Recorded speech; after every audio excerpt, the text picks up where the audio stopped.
Yan. Si nanay kasi, yung result niya, natumba raw kasi siya. Slightly displaced fracture is noted in the greater tuberosity of the right humerus. Okay. Yung ganito kasi, naiintindihan niyo po ba ito, Nay? Malamang hindi. Okay, papaliwanag ko sa inyo. Si nanay, ito yung nandun sa sa 7-Eleven. Sila yung mga nagtitinda-tinda raw at nagbukas ang pinto. Ay, bukas pinto, okay. Ganito kasi ito, Nay. Malamang, medyo hindi nyo to talagang alam. Ang ibig sabihin po ng displace and fracture, slightly, ibig sabihin, konting umusog siya, na-displace. Ano ibig sabihin ng displace? Lumihis. Ngayon, ano yung fracture? Ang ibig sabihin ng fracture, basag yung buto nyo.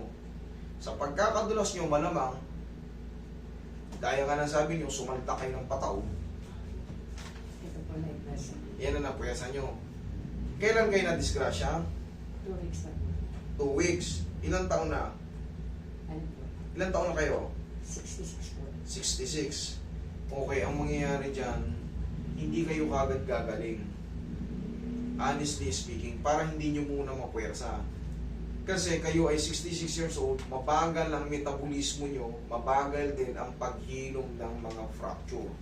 Ibig sabihin, ipapaalala ko sa inyo, ang fracture, biyak yung buto nyo o basag yung buto nyo. Kaya, huwag nyo munang ipuwersa ng ganyan-ganyan. Kasi hindi nyo rin yan, kumbaga, sasaktan nyo lang yung sarili nyo, hayaan pa natin maghilom yung yung fracture nyo. Ang gagawin nyo, magbabitamins kayo sa buto kasi kailangan nyo na ng tulong ng vitamina para sa buto. Gawa ng mabagal na yung metabolismo nyo. Nakaka-apekto yun sa bilis ng paghilom ng mga nadami sa mga tissue, mga buto natin na napa-fracture gaya nito. Pero yung displace, ito yung i-align ko. Pero syempre, nasan yung negative? Titignan ko kung gaano kalawak yung or kaslight yung pagka-fracture. Nasan yung negative? Sa bahay po, kaya lang malabo po siya eh. Walang problema kung kayang-kaya kung ano yun. Taga rito lang kayo, di ba? Opo, dyan po sa Banaba. Malapit lang. Ito, kaya kong intindihin to. Pero kayo, hindi nyo. Kaya maganda rin to. Mas maganda, dala nyo lahat. Kasi ito, pag inalan niya ng basa-basa, mababasag ulit lalo.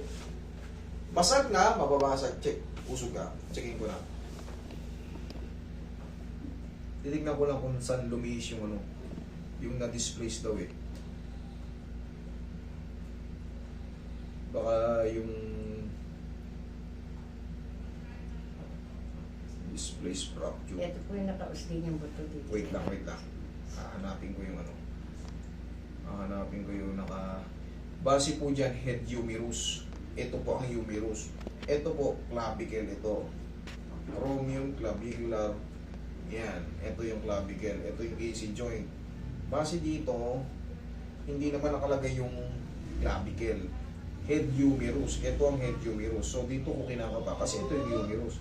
Ngayon ma'am, for the meantime, kasi may lubog dito. Kunin nyo yung balik kayo rito. Pakuha nyo sa nyo. Pakuha nyo kung sino man. Balik kayo rito. Banabalang naman kayo, dalawang street lang natin. Mahalaga kasi itong malaman nyo. Hindi ito ordinary yung pilay. Yung negative. Okay, kahit iiwan nyo na to.